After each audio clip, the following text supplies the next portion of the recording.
This article is a brief response to the claim that moral law is the inevitable outcome of being a person. The foundation of this concept of moral law is the respect for the autonomy of other persons. However, I would argue that modern miracles, along with other evidence, gives us overwhelming reasons that the Bible is an accurate revelation from God. Therefore, we are not just persons. We are persons made in the image of God with eternal destinies.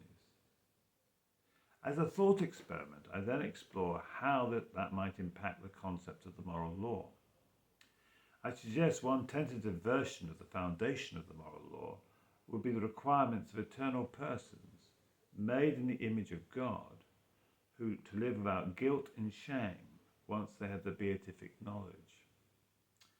Now, the beatific knowledge is the knowledge of your own actions, thoughts, and desires from the concept of how God would see those things.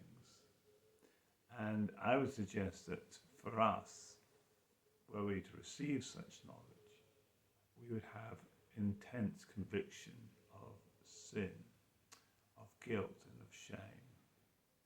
And God, to some extent, has to withhold that knowledge now because we couldn't cope with it. And one of the reasons that Jesus died was to expunge that guilt and shame from us. He took upon himself our sins.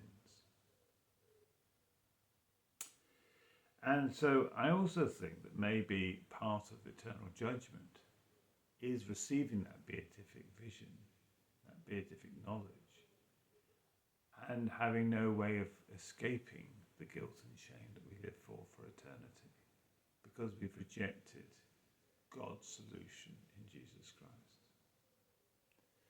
And it's interesting to note that one of the first sins committed, in fact the first sin committed, was to take of the tree of the knowledge of good and evil before the appropriate time.